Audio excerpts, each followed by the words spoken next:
Charisma Quotient. I'm your host, Kim Seltzer, a dating and makeover expert, where I will help you build confidence, make connections, and find love from the outside in.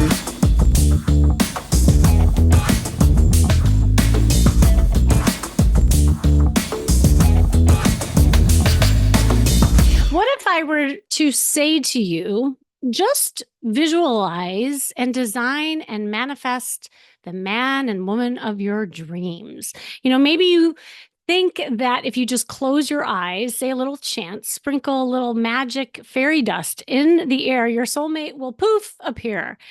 If it were only that easy, right? Well, it actually can be, and it's a funny reference with the Disney movies that you you will get after I introduce the guest today. But it can be possible. You just have to have the right mindset and tools to do it. But what is manifesting anyway? Like, you hear this term all the time, and manifesting is the process by which you can make your dreams become a reality. But it is more than just writing down some qualities you are looking for in a man or a woman. It's more than just calling in the one, right? It involves visualizing your dreams. Visualization is huge, but then you have to think positive thoughts. You have to form encouraging beliefs. The belief system is huge. And then the most important, and this is what I see not happen a lot, is taking action consistent with such thoughts and beliefs. And the great thing about manifesting and creating is that you can apply it to all kinds of dreams. And whether you're looking for a happy relationship, a fulfilling career, or something else, you can use manifestation to bring those things into your life. And manifestation and the law of attraction is all about how you feel and knowing you can create whatever it is that you want. But here's the thing. It starts with you. It's not about the man. It's not about the woman. It is you. And when you look in the mirror and you find yourself sexy, or you see something that's great, that's when you'll manifest the alike. I remember I was working with a client who had like one toxic relationship after another, and she was attracting these abusive, critical, and unavailable men. And she came to me saying the quintessential, "There are no good men out there." And to which I simply said, "You're right." And she looked at me like I was nuts and a little perplexed. And she said, "Well, what do you mean?" I said, "I believe you that you believe that there are no good men out there, because that is all that you're seeing and who you are attracting. So of course your conclusion is there are no good men out there." And here's the thing. After digging deeper, growing up, she had a father who was highly critical and emotionally distant, who never was really there for her. So the no good men mantra started at a very young age, as it often does. And when we started coaching together, the work started with her believing that she was good enough to attract a good man. She didn't hear that. She wasn't used to that. She had to get used to that.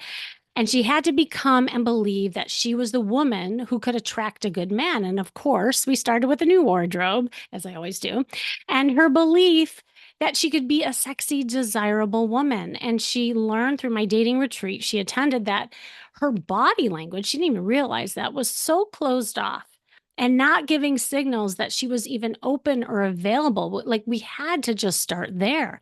And after unpacking her limiting beliefs, it was getting really crystal clear on what she wanted, defining what a good man was all about. And then it was only then that she could really visualize it. She just didn't have that experience. And every day I had her not only write out the qualities she was looking for, but create a vision board. We actually used Pinterest, and just like really see it in front of her and the different parts and what she wanted. And in the end, it was so funny because she ended up creating and manifesting this guy who had so many things on her Pinterest board. Like, she thought it was like voodoo, voodoo work.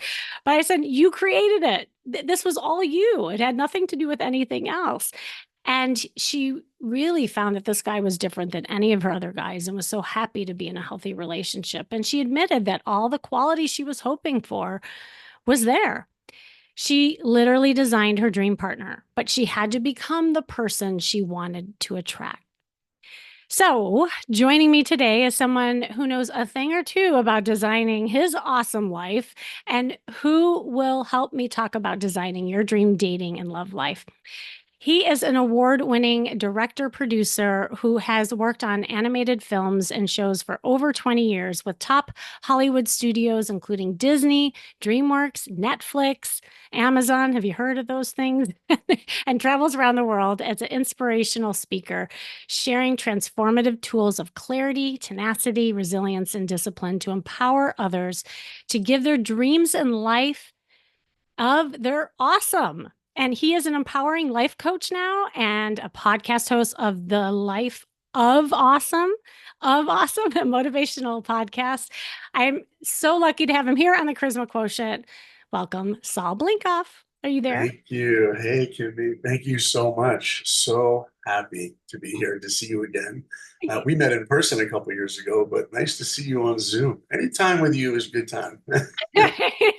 Well, I feel the same about you. I'm like immediately when I saw you speak, and by the way, you are very motivational. Um, Thank you. yeah, there was this instant draw to you, and also like just what you do in your messages, I think are so synergistic with especially this topic that we're going to talk about. And I know you shared a little bit of your story, obviously, with me, and I mean, you can see it on your website, but I actually don't know all of you. Like, I would love to hear kind of the backstory of you and what motivated you to be this like awesome guy and Uh, do what you're doing now. Thank you. Yeah, I mean, look, I grew up in New York. My first love was drawing. I was a kid, like all kids love to draw. I was going to be an artist when I grew up. My mom would take my artwork and put it on the fridge, which I always say is the greatest gallery your artwork could ever hang, right? Forget the Totally. MoMA, the Metropolitan Museum of Art. No, no. Mom's fridge, that's where you knew you would accomplish something in the art world. And look, I was going to be an artist, and then I was 11 years old, and I went to the movies, and I saw a movie that changed my life. I saw the movie E.T. I'm Oh, sitting in the theater, and I get goosebumps now, even just thinking about it. I mean, the music, da, da, da, da, da, da, he's on the bike flying by the moon. It's amazing. And at the end of the movie, I tap my mom and I say, Mom, that's what I want to do someday. And I remember my mom looks down at me and goes, What, you want to leave planet Earth in a spaceship? And I'm like, No, no, no. I want to make movies. And I didn't grow up in Hollywood. I didn't even know, by the way, that that was a job that you could have. All I knew is when I looked up to that screen, it spoke to me, it called to me. And so I went to a building that my kids, I have 4 kids, will never go to. It's a building that we used to have in the olden days to get information. It's called a library. Have you heard of one of those? Yeah. Yeah, I they used to go remember to those. that. Yeah, Yes. before the internet. Yeah, the olden days, my kids always say. So I go to the library and I get books on lenses, cameras, storyboarding. I found out that Steven Spielberg, the director, made movies on the weekends. So I got a film camera. My older brother, my twin sister, I started making movies, murder movies, monster movies. I remember one time I made a kidnap movie. We tied my sister up to a tree really tight. Afterwards, we shot the scene. We go into the house. I show my parents the movie. I remember my mom going, I like the movie, but where's your sister? I go, well, she's still tied to the tree. What's wrong? you know? So like I was going to be a filmmaker.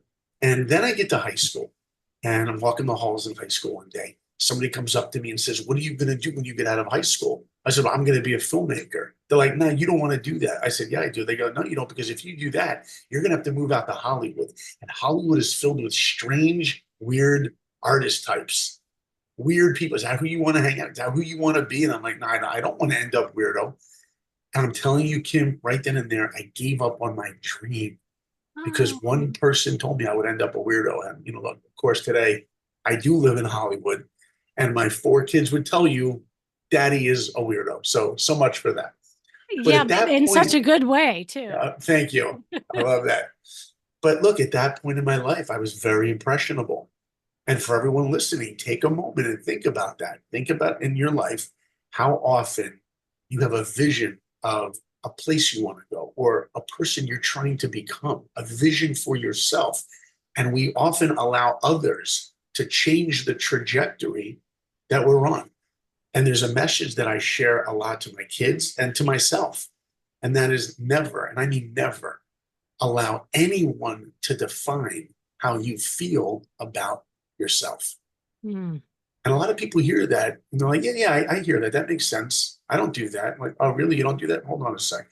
When you post something on Facebook, you post a vacation picture or food you ate or something, or yourself wearing some clothing, and people start writing the good comments. How do you feel?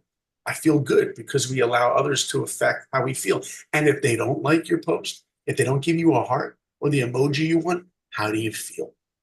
We have to learn how to love ourselves and have that self-respect ourselves. It's one of the things you talked about in the introduction, which was such a beautiful introduction, by the way. Your wisdom is unbounding, it's beautiful. And it's so important that a lot of times we think that work is out there, but it really starts in here. Well, look, I was impressionable. I was a teenager and I gave up on that. But I was very fortunate because I have very supportive parents. And my parents said, what are you going to do then? I go, well, I'll go back to drawing. So my parents hired an art teacher to come to our home and teach me to draw from life. A private teacher was amazing. She'd set up a bowl of food and she'd teach me oil pastel and painting and colored pencil, all these mediums. And I'll never forget one day she goes, you know what I want you to do?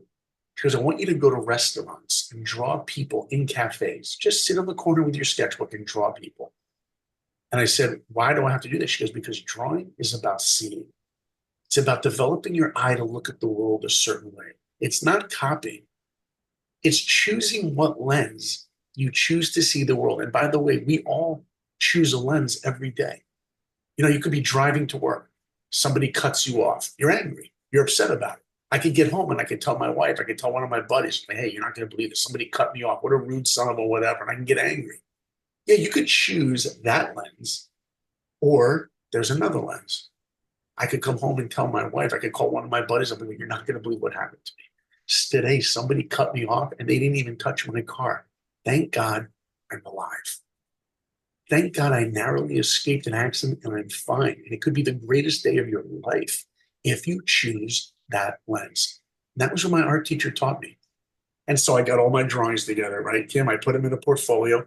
I bring them to my teacher. She looks at them and she goes, I'm noticing on every drawing you did of a person in a cafe, every one of them is missing hands. Did they not have hands in the cafe? It must have been difficult for them to eat. I said, no, they had hands. She goes, well, why didn't you draw the hands? I said, well, because drawing hands is very difficult. She goes, oh, it's hard? Okay, good. You know what you're going to do? Every single night before you go to bed, you're going to draw your hand from a different position. And that is exactly what I did. And in 3 months, I got really good at drawing hands. And she taught me one of the most valuable lessons in life. Have the singular mindset to turn your weakness into your strength.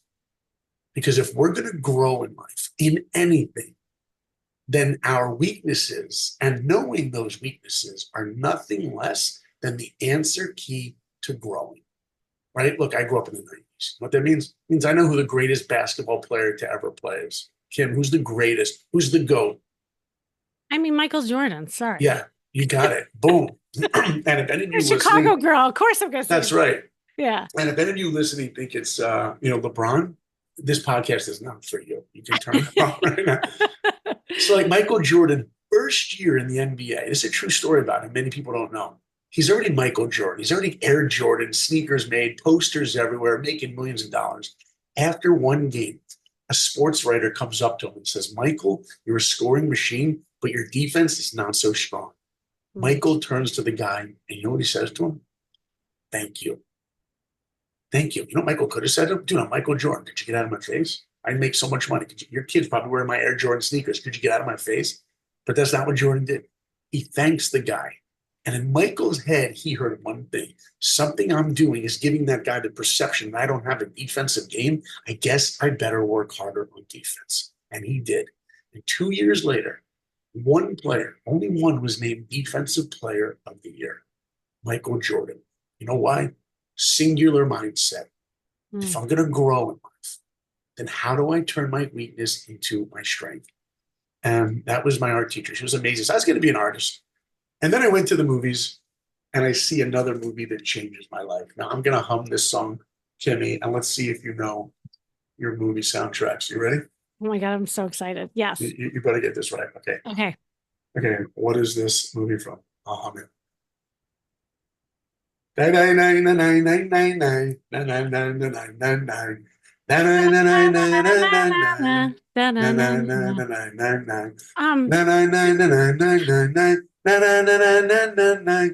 screaming at their radios. Oh my God. Oh my God. Ba, ba, ba, ba, ba, ba, ba, ba. What more is you looking for under the See, sea? Little Mermaid. There you go. Boom.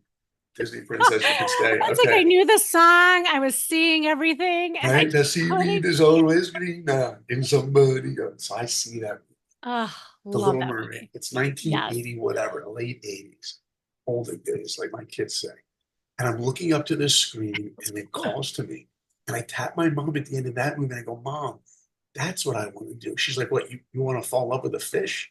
And I'm like, No, I want to work in animation because animation combined my two passions, my love of drawing, my love of filmmaking, put them together, animation. And plus, I found out that Disney had a studio in Orlando, Florida. I don't have to go out to LA. So there I was, junior in high school, and I knew what my dream was. My dream was to become a Disney animator. And sometimes people ask me, what is it about the little, what is it about that movie that changed the trajectory of your entire life? It was in one moment in that movie. It's the song, it's called Part of Your World. She's in her grotto under the sea and she's singing about what she wants. And she sings, I want to be where the people are. I want to see them dancing. Remember? Love that song. Walking around alone, right? Na, na, na. So there's one lyric in that song where she goes, and what's a fire and why does it, what's the word? Burn. Remember that? Yes. And the animation in that moment, Glenn Keane, who you've never heard of, is the greatest Disney animator that ever lived. He animates Ariel. What does she do? She doesn't go, what's a fire? Putting her finger to her temple, thinking, and what's it? Why does it? What's the word? Burn gets the idea. No. Mhm. She says, what's a fire and why does it? What's the word? And then on the word burn, she takes her hands, puts them together over her chest, arches her back, closes her eyes, and says, burn with everything she has inside her. And in that moment, it wasn't a story about some teenage girl that is curious about fire. Because if Mm. it was about that, we wouldn't be talking about that movie right now. Mm. That movie had something primal that everyone feels. You know what it is? You know why she wants to understand the world around her? Because the more that we understand the world around us, the more we will understand our place in the world. And the fire that she was concerned about was the one inside. And that's what I related to. I'm like, I have a fire in me. I want to understand my potential in the world. And it talked to me, and I felt something real. It went away from drawings and color. And it Mm. spoke right to my heart. So I had this dream to become a Disney animator. And the only problem is I didn't know how to do it.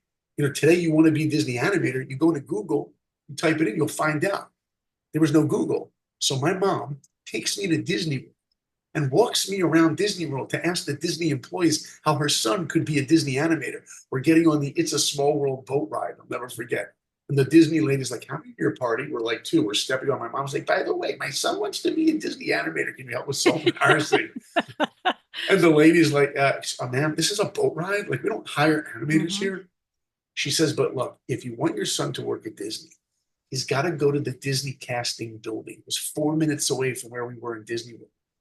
Can you imagine how beautiful and imaginative and whimsical a Disney office Mhm. building must look? It was amazing. It had the doorknobs from Alice in Wonderland, the ones that talk.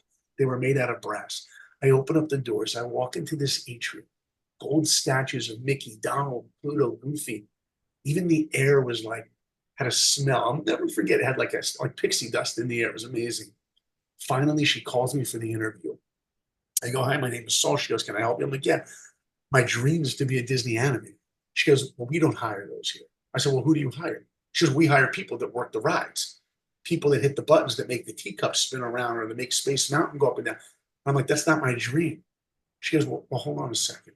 She walks out, comes back in 2 minutes later and hands me a piece of paper that became the most valuable piece of paper I have ever held in my hands. It was a list of 8 schools, 8 art schools that Disney recruits their artists from. And she looked at me and said, if you want to be a Disney animator, you need to go to one of these schools. Boom, that was it. That was the recipe for me achieving what I wanted. So often we'll go to a great Mhm. restaurant. We taste an unbelievable dessert, right? Tiramisu, creme brulee, whatever you like. You want to make it at home? You can do it. If you have the recipe, how often do I meet people who are lucky enough to have clarified a goal in their life, dream job, dream spouse, relationship, whatever. Then you ask them a follow-up question. Now that you got that clarity of what you want to achieve, how are you going to do it? And often I get a blank look. If you don't know how, it's not going to happen. But for me, I heard Saul plus go to one of these schools will equal dream. And boom, that's how my dream was solidified. And that's what really started me on my path. Yeah. And thank you. That was the Charisma Quotient. I'm your host, Kimmy Seltzer. No, I'm just like, do you see all why he's a motivational speaker? Like, that was Oh, you're so sweet. incredible. Well, and there's so much to unpack. I was like writing notes as you were talking because, as you were, I felt like I was on a ride as you were sharing your That's story. what my life, doesn't all of our Literally. lives feel that way at times? It was a Disney, that should be a Disney, a Saul ride because it was, there were so many twists and turns and lessons along the way that spun into where you are now. And the thing that, I'll try to unpack like little mini questions I had that came out of that because it would have been very easy going back to the beginning of the ride where you were told you don't want to be weird, you don't want to go to Hollywood, to just shut down and say, "You're right. I shouldn't. I don't want to be weird." Like I wonder because again, like there were always times in your life, even in your story and in all of our lives where we get those messages, you're not good enough. Why would you do that? Stop Oh, it. yeah. You're not attractive. What made you kind of get out of your own way and get those gremlins out to kind of push forward? Because I think that's one of the hardest things. I see this all the time with dating, and even like the story I shared in the beginning. I mean, I just got off the phone with somebody who is coming to one of my dating retreats, and I literally had to fight for her because she Mm, wasn't fighting for herself. mm, Because what she wanted, she feared, and what she feared is what she wanted. So she was just stuck. And I'm like, you're doing right now this with me that you're doing with men. And she just stopped. right, She's like, "Well, I don't know how to get out of my own way." I said, "Well, I'm telling you how." I said, right, "What if right now you believed in yourself and you invested in yourself and you got over yourself?" That's right. just a mini step. So I guess, again, like you and I, we teach this, we preach this, but I'm just wondering, like in the little boy Saul, like what are some tips to Yeah. get out of your own way like Let that? me tell you, first of all, great question. Wonderful question. When I got that list of art schools and I ended up going to one of those art schools, it was in Columbus, Ohio, Columbus College of Art and Design. After a week of school, we found out a representative from the Walt Disney Studios was coming to our school to give us a presentation on what they're looking for in their portfolios. Hmm. So we go into the auditorium. It's the first time I saw all the students in one room. Must have been over 500 students. And this guy gets up on stage. He's got to be in his late 60s, early 70s. Was one of the original animators at Sleeping Beauty. He used to hang out with Walt Disney himself. It was amazing. And he gets up on that stage and he looks out to us and he goes, "Before I tell you how to get into Disney, let me ask you a question. How many of you want to be Disney animators?" Every hand went up. And he goes, "Well, just so you know, out of the 600 of you that are in this room, maybe, just maybe 4 of you will ever work there. That's how competitive it is." And when he said that, I remember thinking one thing. I wonder who the other three are going to be. Because in life, you either believe in yourself that you can accomplish or you don't. And I don't mean what we post on social media. I don't mean what we talk about. I mean, deep down, do we believe that we can accomplish? Every single one of us wakes up every day. Second our eyes open up, there's a voice whispering to us, "You can have the most wonderful day. You can accomplish your tasks. You can meet the love of your life, your soulmate. You Mhm. can change the world. You can be great." But then there's another voice that's so much louder, screaming, "Who do you think you are? Why don't you just stay in bed? Because that's not for you. That's great isn't for you. You're going to live a life that's average. You're going to live a life alone." The number one question to ask is, where are we going to find the belief in ourselves? I'm going to tell Mhm. you where I think the answer lies. In our dating world, look, I'm married 23 years, but I dated before. And what I'm telling you right now, this is for a single person or a married person. It doesn't matter. Mhm. Anybody, everybody out there will tell you, I would love to have love. That's the word of it. I want love. Right? Dean Martin sang about it. You're nobody till somebody loves you. Look at that lyric. You're nobody until what? Somebody loves you. You're Mhm. nobody. Who wants to be nobody? None of us do. We all want love. But if you ask people out there, what is love? You know what they're going to do? As soon as you ask them that, they're going to pause for a moment and they're not going to know how to answer you. Right? You'll ask a parent, do you love your kid? They'll, of course I love my kid. Okay, what's love? They're going to stop for a moment. They're going to go, well, love could be different things for different people, they'll tell you. Or they'll tell you, I love things differently. Yeah, I love Coca-Cola. It's a great drink. I love the taste of it. I love my kid. I love my spouse, my dog. If we're so hungry for love, then we need to be able to clarify what love really is and what it isn't. So I want to share a definition that I really subscribe to for love. Mhm. Love is to identify and appreciate the positive attributes of something. Let's break that down for a second. Love is to identify. So, what does that mean, identify? How long does it take to identify something? A second. A second. If I hold up a glass, I say, what is this? You go, it's a glass. It takes you a second to identify it. But the definition is to identify and appreciate. Appreciate something, it takes more time. You know when you're going to Mhm. appreciate that glass? When you're thirsty and there's no glass around and you need something to pour it into. Appreciation takes time. And what do we have to identify and appreciate? Here comes the magic. The positive attributes of anything. That means there's also negative attributes. I love, as I mentioned earlier, Coca-Cola in a glass bottle. I love it. I love the design of it. I love the logo.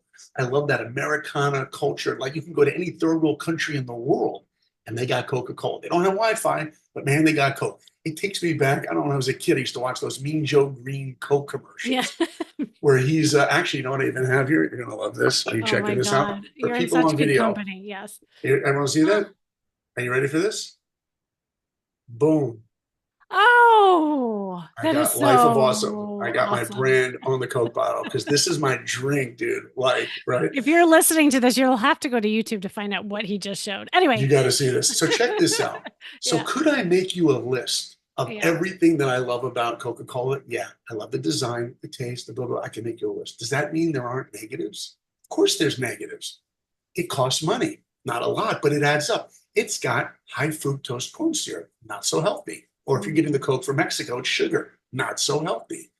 That means the list that's positive is this long, it's huge, and the negatives, there's a couple.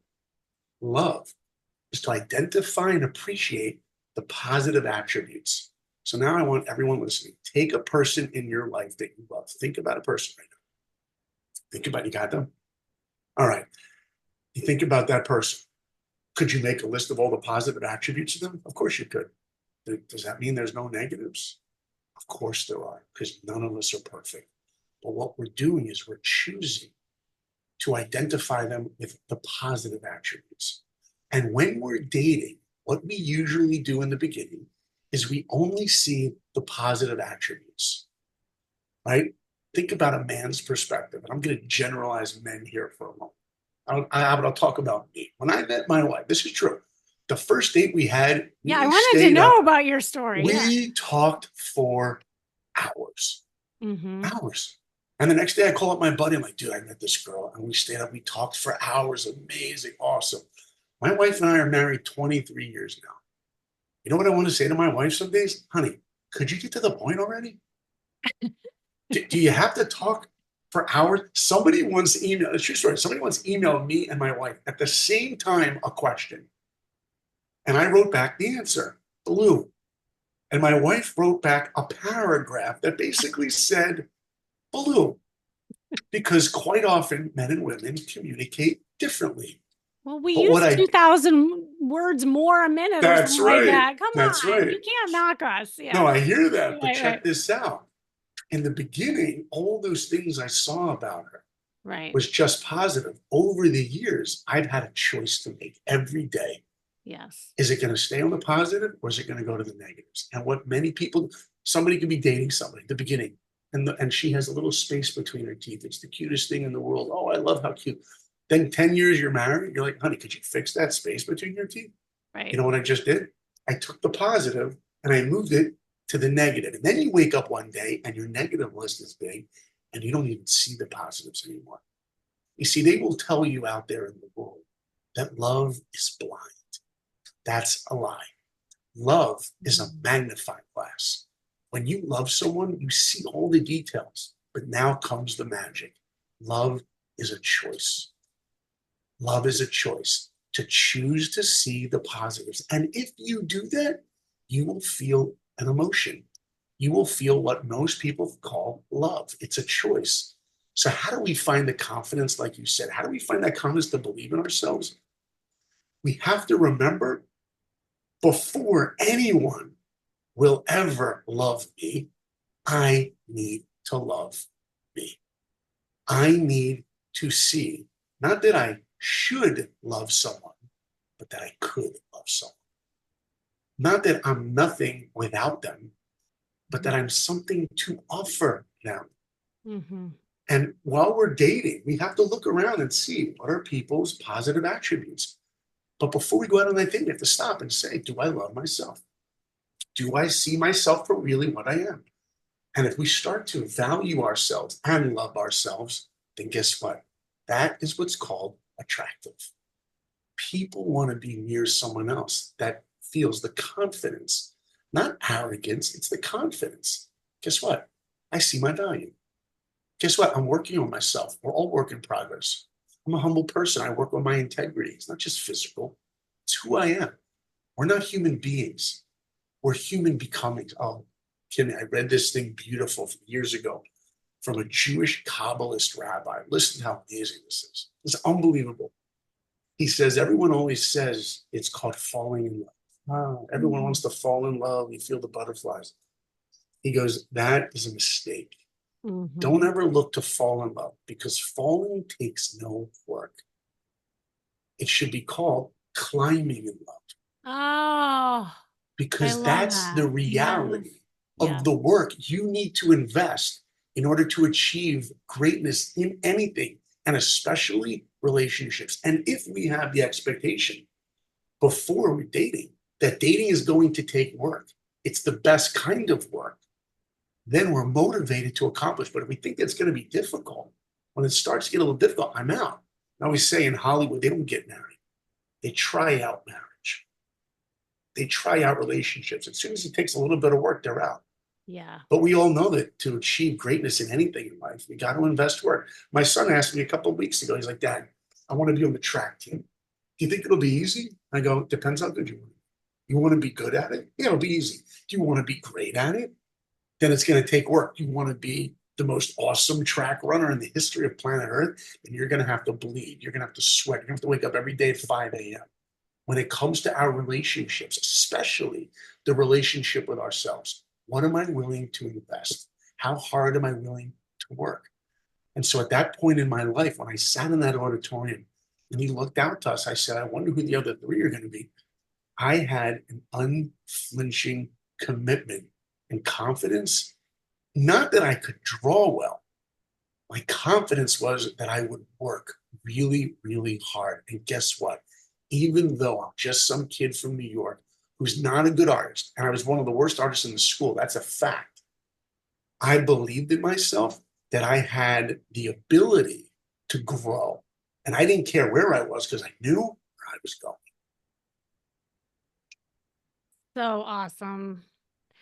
You know, what, again, just to kind of like highlight some of the things that you brought out, so much of it is mindset and perspective.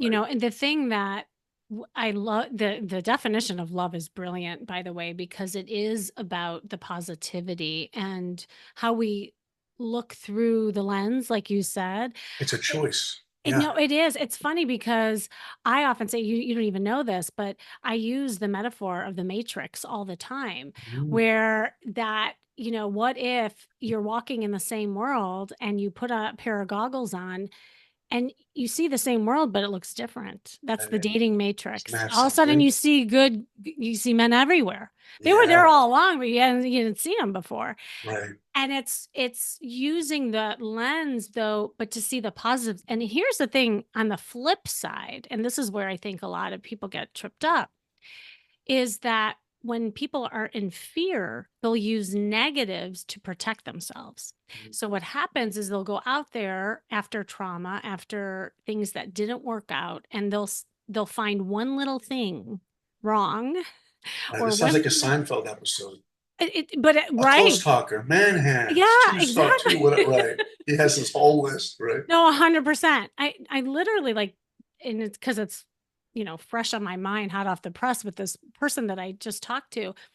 And like everything, she would find a little thing wrong with that person and then she was out. But she realized she was doing this as a protective mechanism. She Beautiful. didn't want to get back into another abusive narcissistic relationship. Right. And so it was easier to see that and protect herself, but yet she wanted something more. So uh, your message is really, really important. I hope you listening take notes, because when you start seeing the world in a positive light and everything is like abundant, and you look in the mirror and you only see great things, and even the bad things, I will go so far to say, are really great, Yeah, right? because they're all Because opportunities to they're all grow. opportunities. Right. And the other thing about your story, the ride that you took us on, is that every time you leaped and you grew, you leaned into a state of discomfort because that's the only time you change. Yeah. Gotta We get don't out of our change comfort when we're zone. comfortable, right? So So true. even like with Michael Jordan, like everything, like, so we should embrace when we get rejected. I do air quotes because I don't believe that there really is such a thing. It's just experience that something didn't work. Great. I'm so That's happy I right. figured that out. But it's Right. the conversation we say out loud, both to ourselves and to others. And you're right. That's what becomes so attractive Right. And because, when I tried to get into Disney my sophomore year, I got my best drawings together. yeah. I sent him to Disney just so you know, I got rejected the first time. And another year Ah, goes by, and me and my best friend Andy, we both put our portfolios together again. He gets into Disney on his first try. On my second try, I got rejected again. And the second time I tried, I got rejected. Andy goes off, my best friend, to Disney World, happiest place on. I'm back in Ohio in the freezing cold, bitter cold, gray that is skies. not the happiest place. No, I'm telling you, no offense to my Ohio listeners. I love Columbus, but it was a depressing time for me. I thought it was the most depressing place on earth. It was freezing cold, and Andy was in Florida.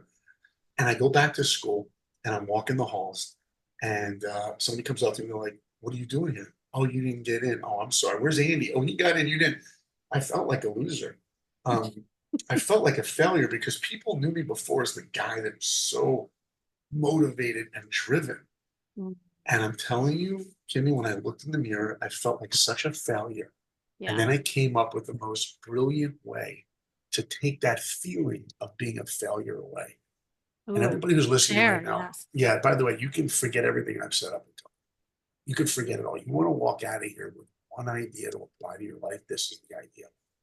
If ever in your life you fail, and we will fail because we're human, you do what I did and the feeling will go away like that. You know what I did? I gave up. I literally gave up on my dream because the voice that I was listening to now was, who do you think you are to have an awesome life, career, anything? I gave up on that dream. I'm like, I'll just be an artist. Disney's not going to be for me. It's going to be for great artists like Andy and Glenn Keane, who did Little Mermaid, and all these other people. Forget it. I gave up on it. And a week later, a buddy calls me up and says, Saul, I got tickets to go see a movie. You want to go? And I'm like, I'm not. He goes, but they're free. I'm like, oh, okay, I'll go. So I go to the movies and I see a third movie that changes my life. This movie is a true story about a guy who's 5 feet tall. He doesn't have an ounce of athletic ability and he wants to play football at Notre Dame. What movie is it? You know, big 90s sports movie. Some people are screaming at their podcast right now.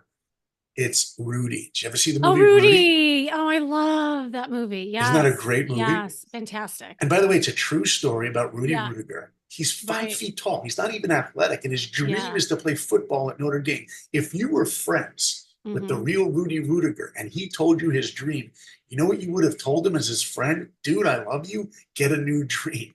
But Rudy was Mm-hmm. like, yeah, well, we'll just see about that. And he tries to get into Notre Dame, rejected. Second time, rejected. Third time, rejected.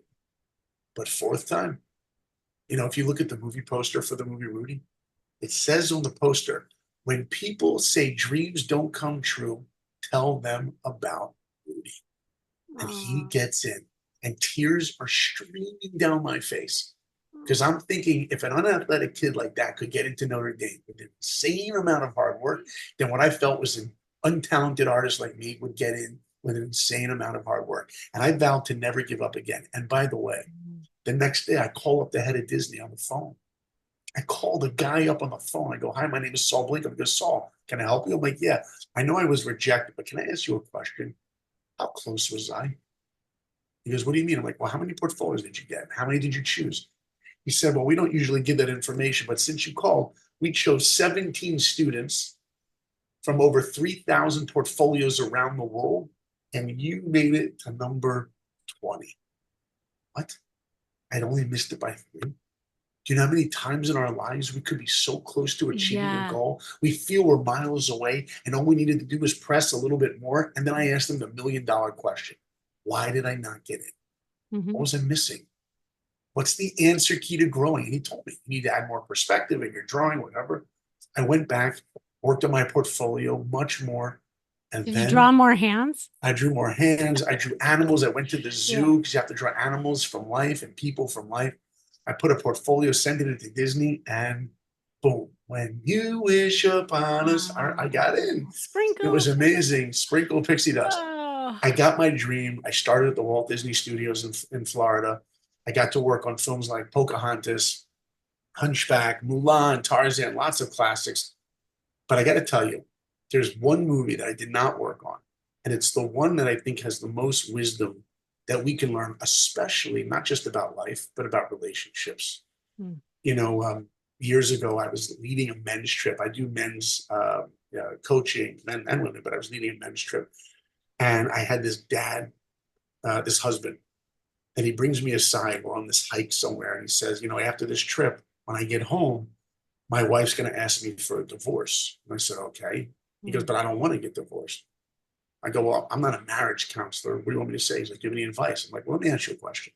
If I were to ask your wife one thing or two things that her husband should change, what would your wife say that you need to change? He goes, that's easy. She would tell me that we need to spend more quality time together, more time together, and that the time should be quality time. I go, great, then that's easy. Here's my advice for you. Take your wife out on a date every week. And when you're with her, put your phone away because she wants time with you and she wants it to be quality time. And I said to him, but if you do that, you know what will happen in 4 and 5 years? You will resent your wife. What do you mean? I'm doing exactly what she wants.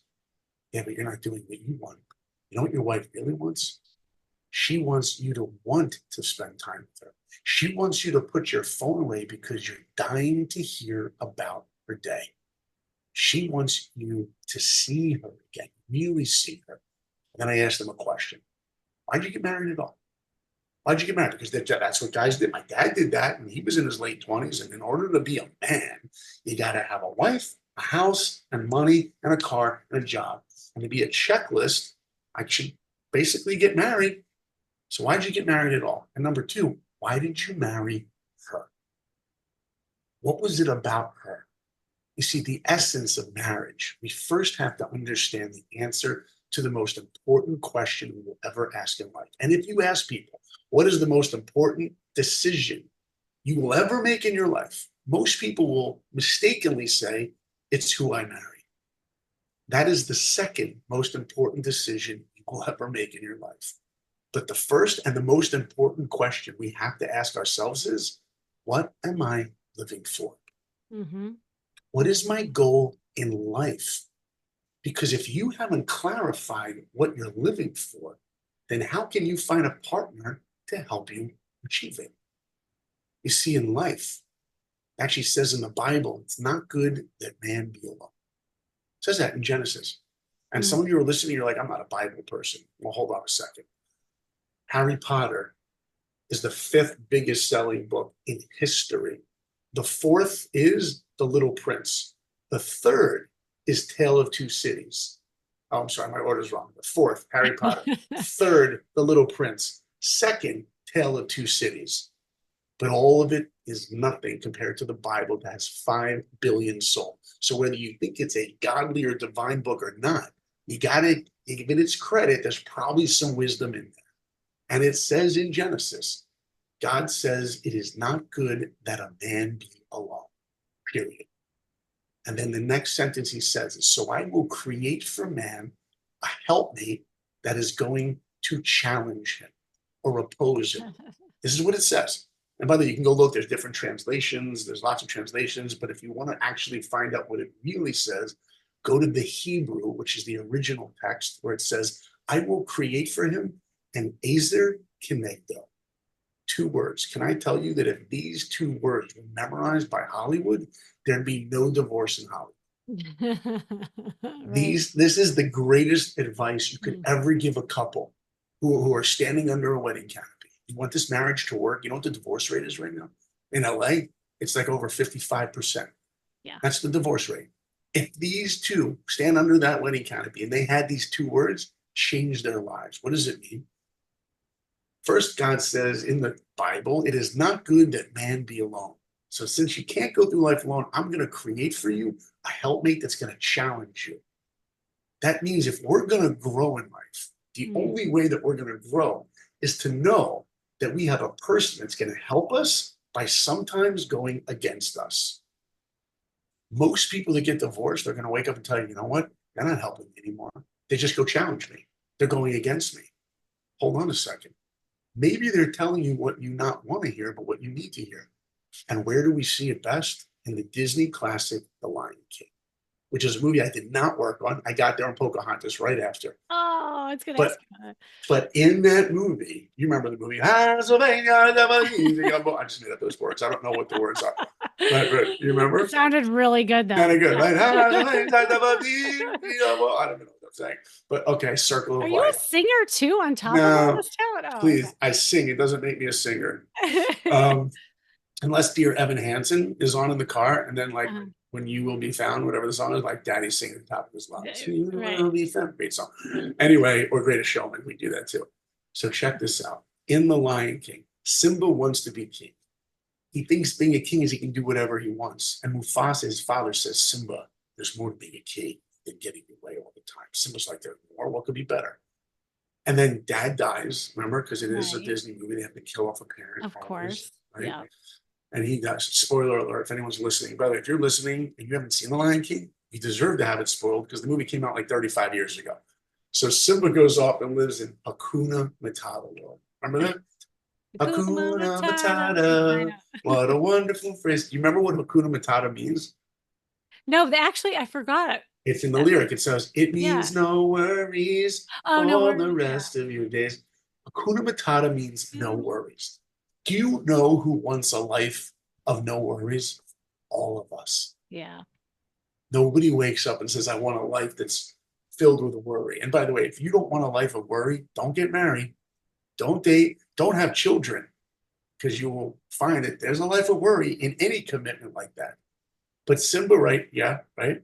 No, but can I just say something about it? Because that's where I Yeah, was going to go with it is that, I think at the end of the day, nobody wants divorce. Nobody wants to be alone, right. but then life happens and there are people who are not good for each other. But then, Sure.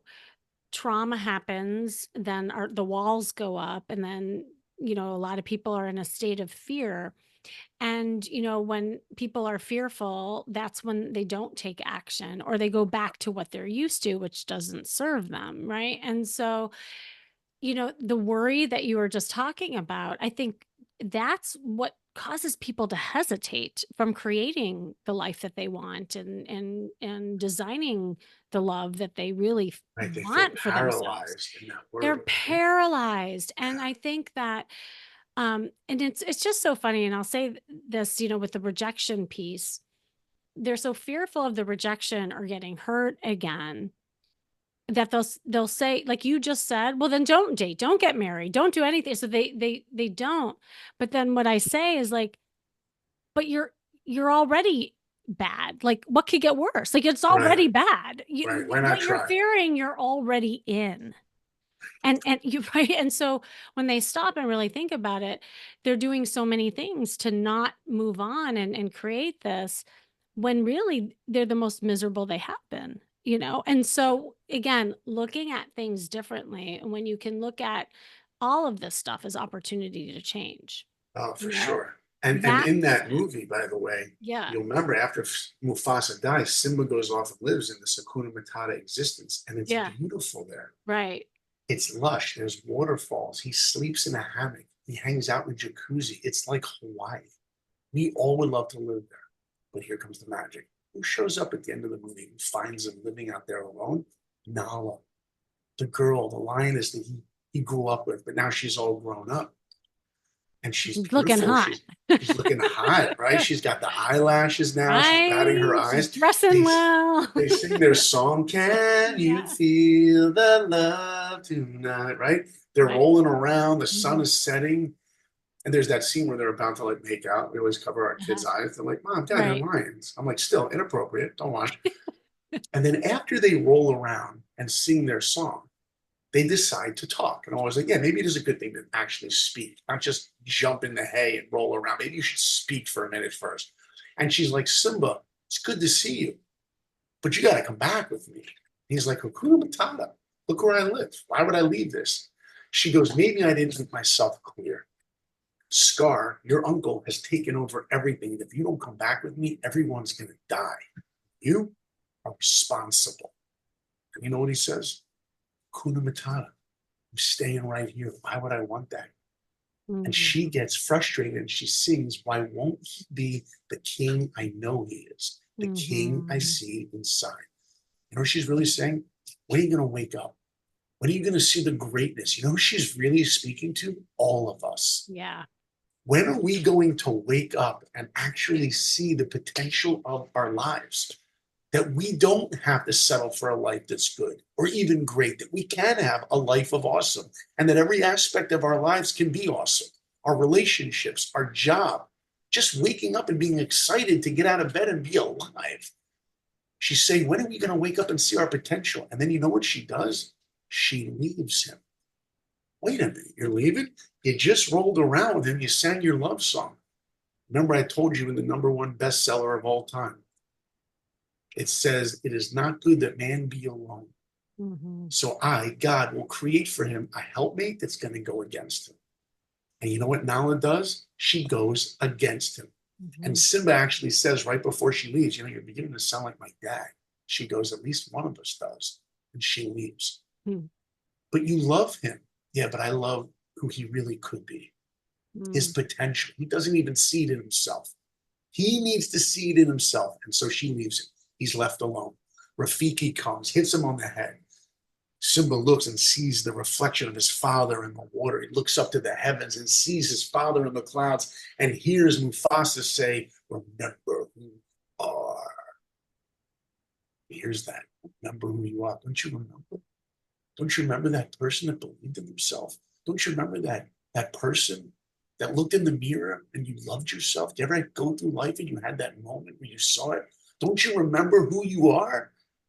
And Simba goes back, defeats Scar, and Lion King becomes the biggest animated movie in history, BF, before Frozen. Oh, I was gonna say that. And you know why it becomes the biggest movie? Not because we love movies about lions. No, Mm. because that movie gave us a taste of what greatness really is. You know what it is? Mm. It's waking up with the mindset that I need to take responsibility for the world.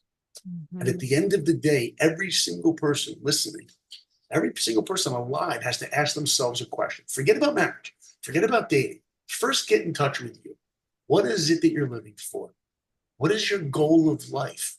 How will you wake up every day and take your passions, your abilities, your trauma, your pain, your convictions, and use all of that to take responsibility for the world, to give to humanity?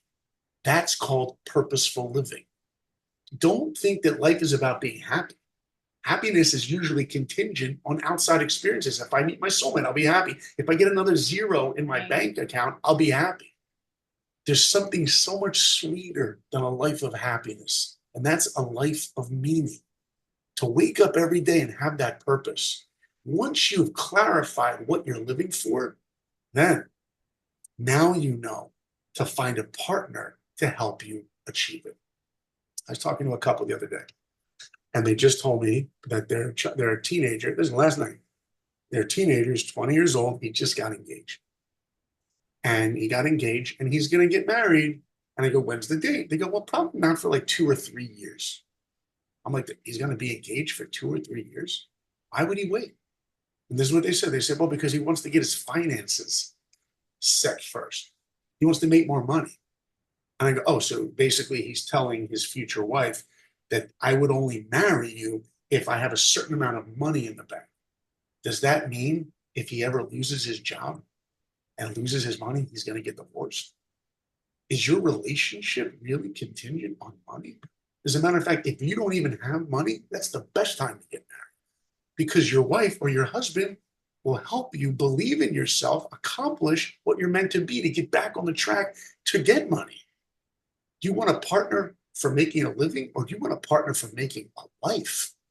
Because as Billy Crystal says beautifully in When Harry Met Sally, the greatest rom-com in the 90s, when you realize you want to spend the rest of your life with someone, you want the rest of your life to start right now. Lion King teaches us we need to remember who we are. It's exactly what you said in the intro, Kimmy.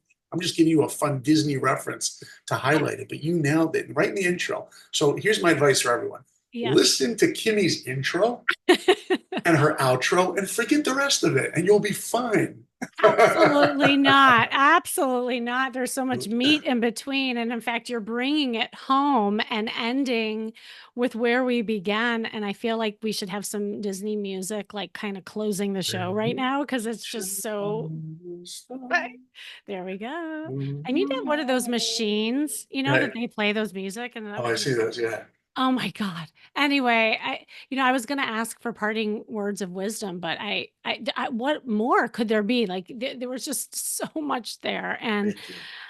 thank you. Thank you for, painting the picture so eloquently of what people can do to get out of their own way to design the life that they want, because when they design the life that they want, that's when they'll attract the alike. I mean, that's exactly, we're talking Yeah. about the same thing. And Yeah. it's also great to hear just people of greatness hearing about your humble life and like how you got here, because I think a lot of times people listening to people like you say, oh well, he was privileged or he had it easy and I'm it telling you, wasn't I as was the hard for worst him. artist in the school. I was. And by Yeah. the way, don't think when you hear my story of how I got into Disney that it's a story of a really talented artist that got his dream. It's not what happened. I was the worst artist in the school who got his dream. Nobody wakes up great at anything. Right. No marriage takes no work. It's not the end of a Disney movie. If you really want to taste that greatness, you got to see the potential to work at something. And that's really where the pleasure comes in, isn't it? When we know we're working at it. Yes. I'm Yeah. married 23 years this February, Hmm. and it's the greatest relationship of my life. And I can assure you, it's the one that's taken the most work. It's the best kind of work, right? Right. Right. It's awesome. Saul, thank you so much. And I know you have an offer, and where can everybody find you? And just let us Thank know. you. So my website, Saul, Saul, Blinkoff.com, will give you a taste of everything. It's got my podcast. And by the way, the first guest I ever had on my podcast is the real Rudy Rudiger. How cool is that? No. Yeah. Oh, And I I got gotta to listen to tell that. him about how he impacted my life, which is so cool. Oh, that's So awesome. you should check out that episode. I actually edited all the music from the movie, and you get to hear him tell his story. And I'm still in awe of this human being, what he did.